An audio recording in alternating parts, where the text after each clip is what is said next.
Number 4, triple threat match. It's Triple H, Shawn Michaels, and Benoit. You even have to speak on it. Yeah. Mm-hmm.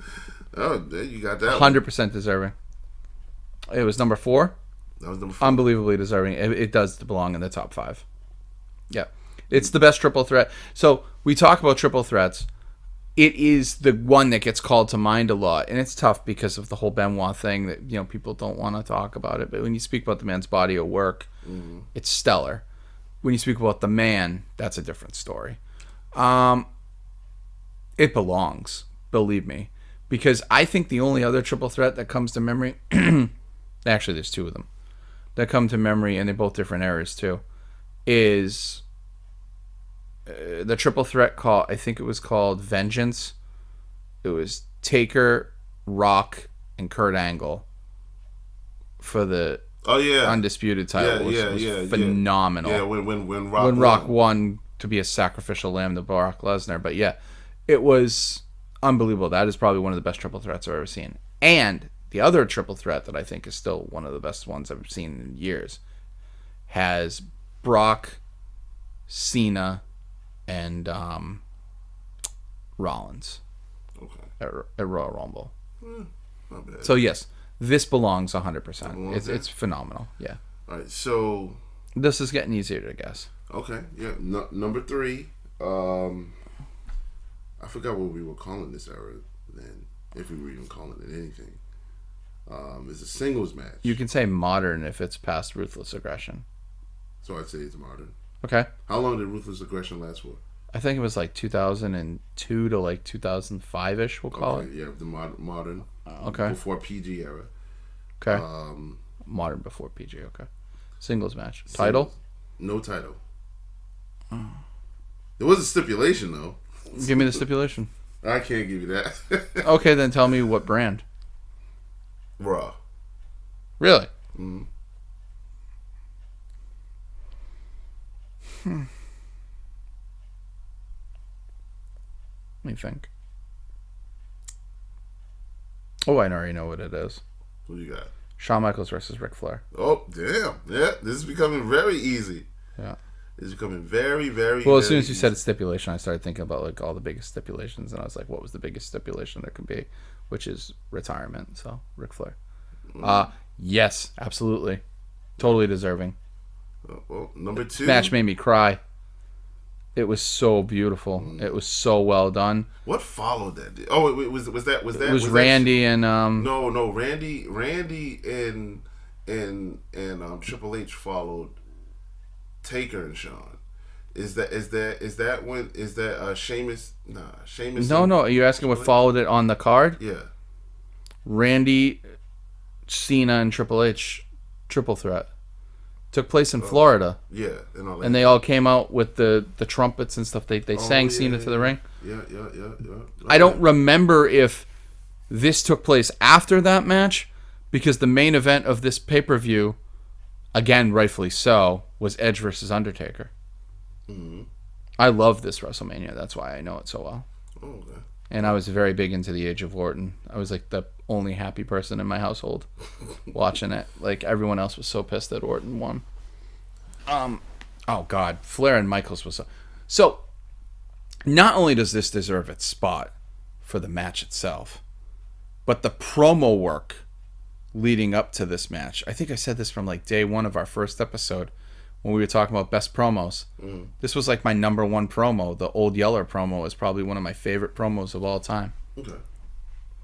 It's just such a great promo between Shawn Michaels and Ric Flair. Great, yeah. Just when he's great, smacking great the shit out of him, he's like, "Old Yeller, I'll get you, Old Yeller." He's like, "Hey, they love that damn dog, Rick." But in the end, they had to do what they had to do. And on Sunday, I'm going to bring you out to the woodshed and put you out of your misery. Like, one of the most Sorry, what did he say? Sorry, Rick, I love you. Yeah, engaging promos I've ever seen. Yeah, he did. He goes, "I'm sorry, I love you," and he super kicks him in the face and ends it. It was like the 3rd super kick. Yeah. Because there's one super kick in there that just Shawn Michaels is so flexible. Like he was like chest to chest with Michaels in space wise, but Michaels nails a direct super kick up to his chest. He looked like an action figure because his leg just like folded up straight and hit him. It with the super kick to work, even with the Young Bucks, like you need extension between you and your target, like to get that kick and that motion. Somehow Michaels was able to just like kick straight up and knock his teeth out. You know, Shawn Michaels is great with that super kick. I mean, the only other super kick I ever seen that was more flawless and more robust and more immaculate was the ones I was doing when I was 10 years old. Honestly. Donnie Wonderful's super kick was phenomenal. That deserves the number 3 spot for sure. But I think you won't have a problem. I'm starting not to have a problem with this list at all. So number 2. I was a little mad at first because the Austin Rock thing, but I'm okay because these are all phenomenal. So I'm pretty sure I don't even have to even give you. But you're going to. Any hints for the rest of them? I mean, I almost read it. So number 2 is it's a title match. From what era? New Generation. When we talk New Generation, we're talking like the 96, 97 era type thing? New Generation era would be 93 to 90. Okay. So it's that. It's pre-Attitude Era. Yeah, pre-Attitude Era. Is it a world title? It's a world title, man. Shawn Michaels and Bret Hart. It ruined Recess. Shawn Michaels and Bret Hart. It ruined Recess for me. I couldn't believe that Bret Hart lost clean. 1, 2. Wow, these are easy to guess now. I can't say anything. I'm like, no, he lost. Like 1, 2, 3. Like he got beat. Ruined. But he lost in overtime. I didn't care. He lost. He did lose. He's a loser. I couldn't hang anything else. He's a loser. It's okay. Number 1. No, he's not a loser. No, hold on. Like, as far as that deserving on the card, it was a great match. By this, but does it deserve that high of a spot? I mean, no. It deserves top 10 at anybody's. Anybody's top 10 So what list. was our 10th match? Bret and Steve Austin. That was better than this match. I think so. This person isn't just going for. Fine. I can flip it. I can flip that. He's not going for in-ring.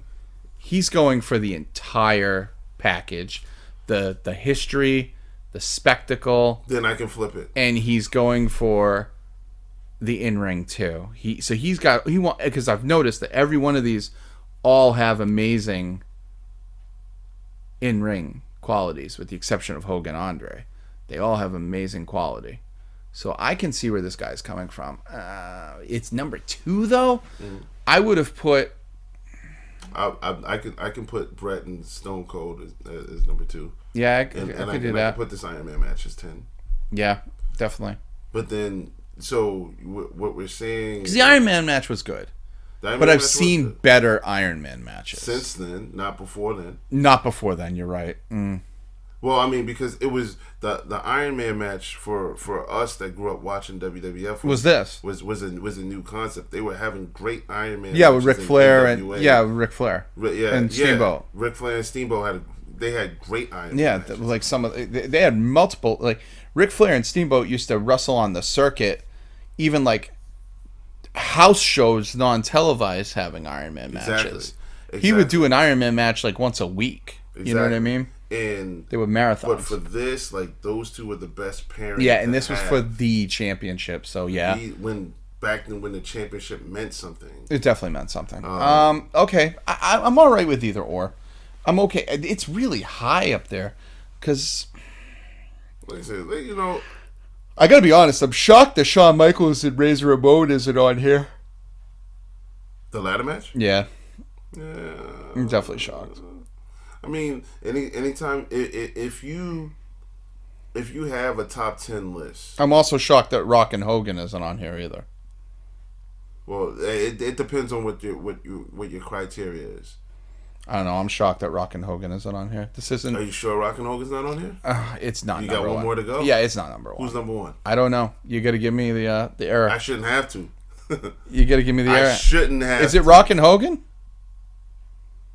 It's not Rock and Hogan. Okay, If it's okay, not, if it's not Rock and Hogan, you're gonna have to give me. Who else? Okay, the match that I believe should be number 1, 100%. It probably is Undertaker versus Shawn Michaels should be number 1. Undertaker versus Shawn Michaels is number 1 on this list. Okay, then I'm fine. It is absolutely. This list has been redeemed because there is no way on earth you can tell me that Shawn Michaels and Undertaker is not the greatest match in WrestleMania history. I can't tell you that. I can't even argue that. It's a near perfect match. I cannot argue and that. The best part about it was it served into a story that followed the second year.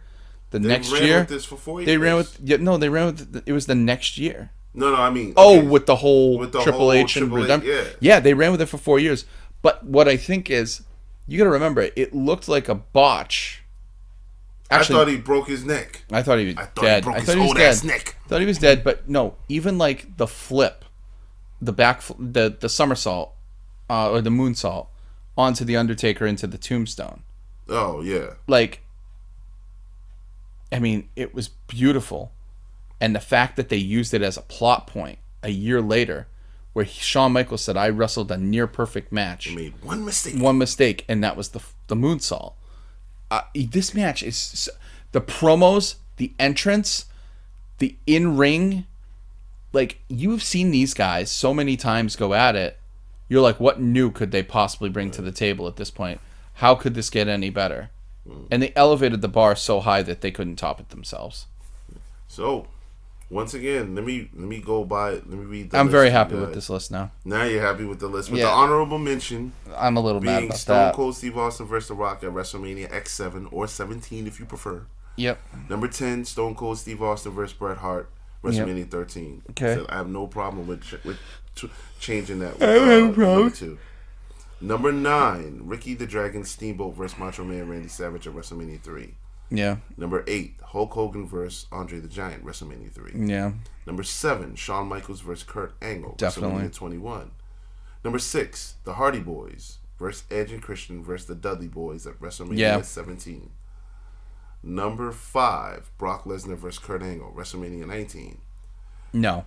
Number 4, Shawn Michaels versus Chris Benoit versus Triple H. Yeah, absolutely.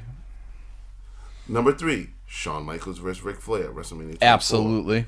Number 2, Shawn Michaels versus Bret Hart, WrestleMania 12. Yeah. Number 1, Shawn Michaels. Man, Shawn Michaels ran this list. He is Mr. WrestleMania. Can't argue. I don't have a problem with. I feel like Kurt and Brock needs to be pulled off this list. But then, like, I've also feel that because Hogan and Rock. Because I kept like, but I got to number 5 before I said, man, Shawn Michaels and Chris Jericho is not going to get on here. That was a great match, but I still think, since I know what this guy's going for, Hogan and Rock should be on there. Hogan and Rock should be on there, and it should replace Kurt and Brock. Don't belong on there. Now, it just doesn't belong. No Cena. That's a good list. I was very surprised that that Savage was only on here once, seeing that I absolutely love. You want to talk about storytelling? Flair and Savage. I mean, no, not even that. I mean, I can. Or are we talking Mega Powers? I'm talking about Warrior and Savage, the career match, and then the soap opera, I call it, the redemption between Randy Savage and Miss Elizabeth. They're crying in the seats at the end. Yeah. No, it's a brilliant story, but I don't think the match belongs on here. Let me see. Like I'm trying to think of something else that was left out. Honestly, there's a lot. So, but you got to remember, there's 36 WrestleManias and only 10 slots. So it's hard for me to, like, I would have a bunch more honorable mentions. I would have had like 3 honorable mentions. That's fair. Because I'll be honest, like, my honorable mention would have been Edge versus The Undertaker belonged on there. That's a phenomenal match. I'm trying to think who else, like, because I think you can put another honorable mention could have been Taker and Shawn Michaels at 26, even though I kind of knew that it was Shawn Michaels' curtain call. Yeah, I'm trying to think. But definitely like Shawn Michaels and Chris Jericho. No, Shawn Michaels and Chris Jericho for sure. You can run this list with Shawn Michaels matches. Shawn Michaels, Razor Ramon. Like, we can. Shawn Michaels, Razor Ramon, Shawn Michaels, Chris Jericho. you could also do the same, in my opinion, not as much because he hadn't wrestled in as much WrestleMania matches, but Bret and Owen can make this list. Bret and Owen from 10. Yeah. So, what ever. Cena match would you throw as an honorable mention? Because I feel like it's so glaring that he's left out. Cena, Batista, WrestleMania 26 was really good to me. No. Didn't like it. Cena, I liked Cena and The Rock when they had the idea that this was once in a lifetime. But then when they did it again, it kind of... Their second match was far better than their first. Yeah, but like the fact that they ran it back when they weren't supposed to, it didn't have it age well to me because I know John Cena's walking out with his belt. So that's the thing. Cena is so freaking epic in his presence. Try to name a really good WrestleMania match with him. I honestly, there's none that like... John Cena versus The Big Show for the U.S. title. No. It looks his singlet looks like he's smuggling plums. Yeah. I enjoyed John Cena and Batista. I thought that was. I liked the story, like the "You Fear Me, John" story was freaking amazing. Like Batista with the spotlight and the "I'm your nightmare, John," and every time he got in the ring, bad things happen. That was better than the actual match. The match was a letdown. Oh well, I mean, yeah. But I'm trying to think. Please give me other Cena matches. Like, that's what I'm saying. It's really scary now that John Cena, Triple H. John Cena versus Triple H. That is his best one at WrestleMania. Yes. But then. Oh, you haven't seen 23. You said. I've watched that match though. That match is unreal. I've watched that match because I love Triple. You know what? The next list should be what's the best Triple H entrances. His entrances were always epic. But but like you also could have put in Triple H versus the Undertaker. The Hell in the Cell. All three of them actually. The Hell in the Cell. Their WrestleMania. What was that? 18 match or 17 match? WrestleMania 17 when he was the badass was great. That was great. All three of their matches. No, but I'm just trying to say Cena. So I would have to go with Cena versus Triple H at 22 is his best WrestleMania. Although I really dug him versus Michaels. You know what? I don't know. Yeah. Him versus Michaels might be his best in ring. They had a better match on Raw when Shawn. Yeah, the over in England. The 60-minute match. Yeah, when was beautiful. We knew Shawn was. Hey, Shawn ain't doing jobs for nothing. That was wonderful, but I loved Cena's entrance in WrestleMania 23 with the Mustang, and he drives it through the glass. Like that was just cool. So what was he? WrestleMania 24 was him in the triple threat against Orton. WrestleMania 25 was that really forgettable triple threat with Big Show and Edge. WrestleMania 26 was Batista, so yeah, I'd have to say that was decent. What was his WrestleMania 27? The Miz. Then The Rock twice. Then Bray. Then Rusev, I think. Yeah, Rusev. Okay, keep going. What's 30? Now we're at 32. Is he at 32? Oh, no.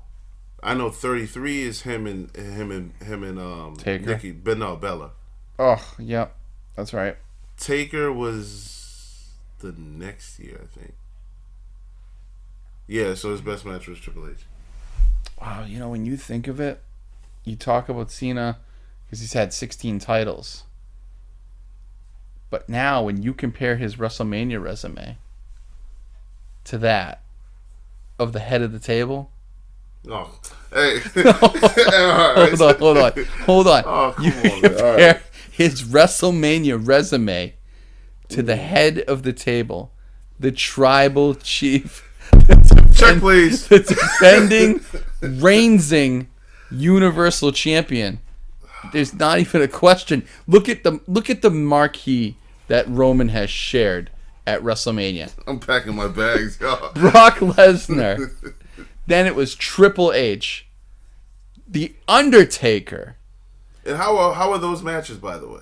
They're all better than those Cena matches you mentioned. Oh, excuse me for the stellar work rate that Nikki Bella and John Cena put on. Let's make an argument about that. Like, you know what? I always had this idea. We're gonna birth a new playlist, okay, and a new video called Wrestler's Court. Okay. I'm gonna bring my facts to the table. Okay. You're gonna bring your facts to the That's table. fine. What we're gonna do, our first episode is gonna be John Cena versus Roman Reigns WrestleMania. Oh, you lose. Why are you showing up? Listen, With the body of work that you just told me that you can provide, excuse me, you have no backup. One, the tribal chief has won just about every match. I'm gonna prepare my case. Oh man, you better prepare a case. And I know there's some holes in it with Nikki Bella and John Cena. That was more for a moment. All right. Big Show and Edge. No. Yeah, you got two legs to stand on, my friend, and you need like 6 to go against Roman. And then the Miz at 27. Oof. I find cool. Brutal. But I mean, look, a surgically enhanced Undertaker that hated that match so much that he came back after he initially left his hat and his gloves and everything in the ring. Come on. Seth Rollins. Roman had to humble The Undertaker. We talked about Seth Rollins winning the title. Yeah, absolutely. We talked about that. Can't forget the 5-star match that was John Bradshaw Layfield versus John Cena. Hey, we can't forget that the 5-star spectacle, that the inevitable outcome that we knew, Roman Reigns versus Triple H. There's no way in the world Triple H was walking out of WrestleMania with that title. We knew he was dropping that off. That was predictable. Predictable. Sometimes when you see that ahead of you, you just know that you don't want to go down that road. we're gonna save this energy for another episode. That was us reviewing. The head of the table beats John Cena. That is the headline. We were reviewing Sporting News' article, the top 10 matches in WrestleMania history. We'll be back with more. We're gonna try to attempt to stump Joey Business some more in the future, as he's tainted with his newly found love for Roman Reigns. It has completely clouded his mind and judgment, ladies and gentlemen. Roman Reigns all. We'll see you guys soon.